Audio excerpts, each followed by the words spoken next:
Notorious for some of its TV show/movie games, action games, and some others, THQ was once one of the biggest gaming companies. Sometimes as a publisher, sometimes as a distributor, and sometimes as a developer. And many of us have grown up with these games and had a childhood with them, including myself. But 5 years ago, it was gone. So what exactly happened to the original THQ? Well, let's take a look and see. In 1990, in Calabas, California, co-founder Jack Friedman had ditched his company to invest $1 million to create another company called the Toy Company, better known as THQ, which is the abbreviation of Toy Headquarters. This new company now needed developers for their projects, so later that year, in September of 1990, they purchased the video game division of Broderbund.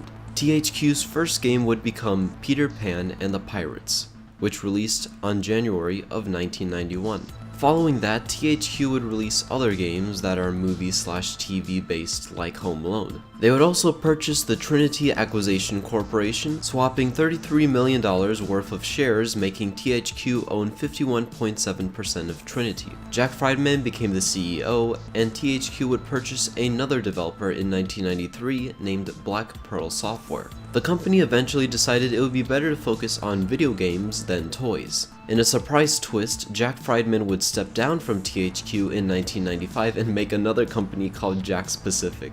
He would be replaced by CFO Brian Farrell. And before we leave the mid-90s, this was also a huge shift, because now tons of game developers were moving over to work on the N64, the PlayStation, and Saturn. But THQ remained on the SNES. THQ would also purchase another company called Pacific Coast Power and Light. As THQ entered the 2000s, they would sign a deal with Sega to publish 3 Sonic Advance games in North America for the Game Boy Advance. This is also during the time when they got into WWE games, which would be one of their biggest successes, starting with WWF WrestleMania 2000 in 1999. And in 2005, another popular franchise from THQ would begin, which was of course MX vs ATV, starting with Unleashed. And a year later, in 2006, the first ever Saints Row game would be released.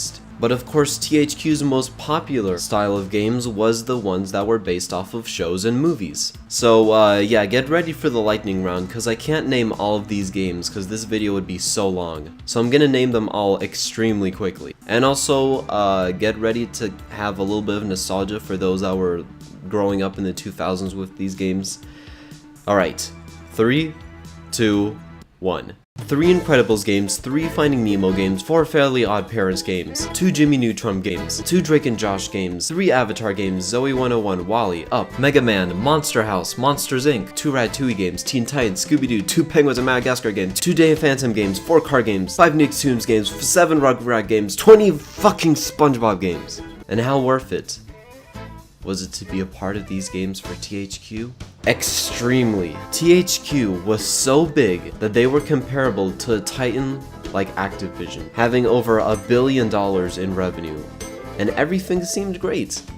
But then 1 year later happened and everything went to shit. Only a few months later, in 2008, THQ defunct 5 of their studios, and in 2009 they faced major losses. I'm gonna explain at the end why this was happening, but I want for you to remember the year 2007 and 2008. Just keep it in there. Anyways though, THQ had to figure out how to cut their annual costs by $220 million by 2010, and invest less. Disney and Nickelodeon were noticing this, and they began to walk away from THQ one by one, and shares were tanking by 86%. The value for the company dropped by $173 million, and by 2010, THQ tried something very unique and really out of nowhere. They created this tablet-like controller that allowed you to control certain video games that they made using a stylus, and more or less it was what LJN attempted with LJN video art, but better in the context that it's still not good, but you know, it was something.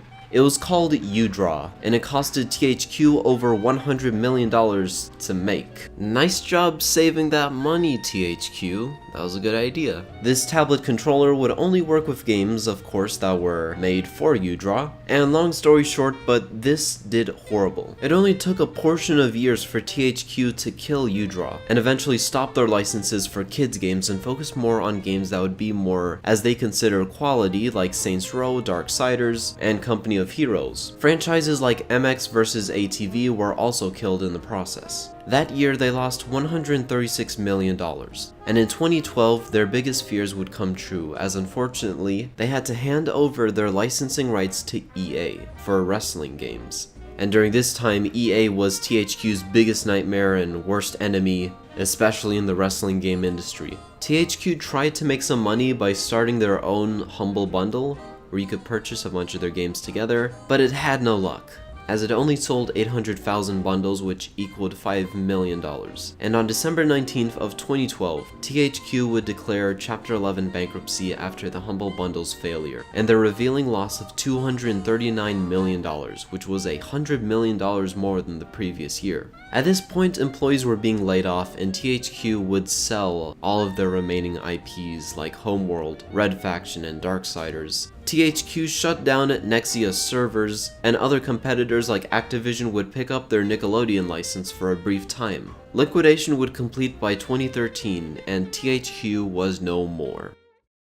Until 2014. A company called Nordic Games would acquire the THQ name, and 3 years later in 2016 it would be renamed to THQ Nordic. Nordic acquired Nova Logic, which also had been a defunct company, and in the following years it seemed like THQ was back. They co-published and co-developed the PC version of Quantum Break in 2016. They published a remastered version of the game De Blob in 2017. Darksiders 3 is coming out on November 27th this year, and in a surprise twist in March of 2018, THQ Nordic would actually take back the license rights from Activision for Nickelodeon after their license expired. And they've also been distributing some games like Halo Wars 2 and Zoo Tycoon. Actually, come to think of it, recently I saw that THQ Nordic purchased the Kingdoms of Amalur franchise. So that's great and all. It seems like THQ is sort of back, not completely dead, but definitely not as successful. But why exactly did they fail? So remember how I mentioned to remember the years 2007 and 2008? You probably guessed it, but yes, I'm talking about the recession. In December of 2007, the horrible recession started, which costed tons of companies and people to lose cash and homes, and the stock market was horrible. If you owned stocks in anything, they were worth basically nothing, including myself. My family, we lived in a house, and because of the recession, we now live in an apartment that we don't even own. 8 million Americans lost their jobs. 2.5 million businesses were just decimated, and 4 million lost their homes.